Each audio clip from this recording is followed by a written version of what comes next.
toi Rose. qui dis on fait comme on peut. Alors Rose, c'est un prénom, c'est une fleur, c'est un parfum, c'est une musique, mais on va parler de la femme que vous êtes. Et donc elle est née dans le sud, elle est née dans la lumière. Et vous allez voir que la lumière est un fil conducteur parce que c'est un mot qui revient énormément. Donc on est dans le sud, on a un grand frère, et puis on n'a pas de souvenir jusqu'à sa petite sœur. On est l'enfant du milieu. Et peut-être qu'on développe un sentiment d'attachement anxieux. Alors on a du mal à être seul et on recherche cette lumière. Alors on fait ses études, on fait son adolescence, on se met devant les autres. Donc vous êtes institutrice. Peut-être parce que d'être devant, ça vous fait du bien. Mais c'est pas assez fort. La lumière n'est pas assez forte. Alors, on arrive dans la chanson. On arrive sur la scène. On arrive à se mettre en avant. Et là, on brille. On brille. Et vous avez pris une belle métaphore. C'est la révolution. Ça veut dire que c'est cette planète qui tourne autour du soleil et qui cherche la lumière. Mais on s'aperçoit en fait qu'on se brûle. Parce que on cherche la lumière, mais comme on a toujours cet attachement anxieux et qu'on veut être aimé, on met en place, et c'est notre peur qui parle, une stratégie d'évitement. Alors ça fuit un peu de tous les côtés et on s'en aperçoit.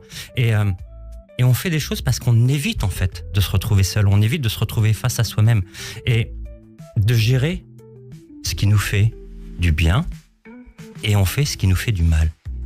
On a cette double pulsion, cette pulsion de mort et cette pulsion de vie, et sans qu'on le veuille, parce que c'est la peur qui nous dirige, on fait cette pulsion de mort.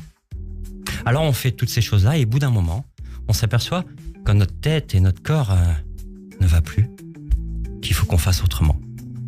Et là, vous avez compris que la lumière, en fait, c'était pas le soleil. La lumière, c'était vous. Et je reviens sur cette métaphore de cette planète qui tourne autour du soleil. Et en fait, c'est cette planète qui tourne sur elle-même. Et cette histoire de lumière, ça veut dire que oui, on traverse des tunnels. Et oui, on essaye de faire comme on peut. Mais ce qui se passe, c'est que on apprend. J'aime bien votre histoire du présent, parce que quand on regarde le passé, il y a toujours cette histoire de regret, cette histoire de remords. Et l'histoire du passé, c'est jouer sur la culpabilité. Et c'est pour ça que je veux pas forcément parler de mon passé, de mon enfance, parce que qui à votre place aurait fait mieux? On ne sait pas ça. Donc le passé, c'est la culpabilité. Mais l'avenir, c'est aussi angoissant. Et là, on retrouve la personnalité anxieuse qui se dit l'avenir, c'est angoissant, c'est la peur, c'est l'appréhension d'un potentiel danger. Alors je reste dans le présent. Et c'est aujourd'hui et maintenant. Et en fait, ce présent, ça vous permet de mobiliser toutes vos énergies. Et de se dire, en fait, l'avenir, je le construis, mais jour après jour, pas à pas. Je ne vois pas la montagne, mais je regarde mes pieds et j'avance. Et donc, je suis dans cette résilience qui fait que je me retrouve moi-même. Et c'est ça qui est important. C'est que la vraie lumière, en fait, c'est vous. Alors, qu'est-ce qu'on a appris de vous sur Radio J aujourd'hui? C'est que c'est facile pour personne. Et chacun, on doit faire notre propre chemin. Je prends une phrase de Mandela qui dit « Dans la vie, je ne perds jamais. Soit je gagne, soit j'apprends. » On a tous besoin d'apprendre. C'est cette différence entre nos erreurs et notre expérience.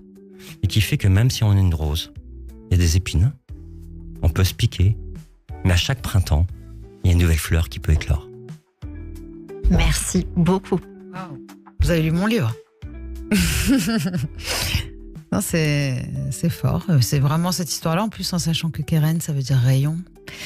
Donc, en effet, la lumière fait partie de mon karma. Merci beaucoup, Christian Merci, Richomme, notre Christian. psychanalyste qu'on nous retrouve tous les lundis et jeudis sur Radio J.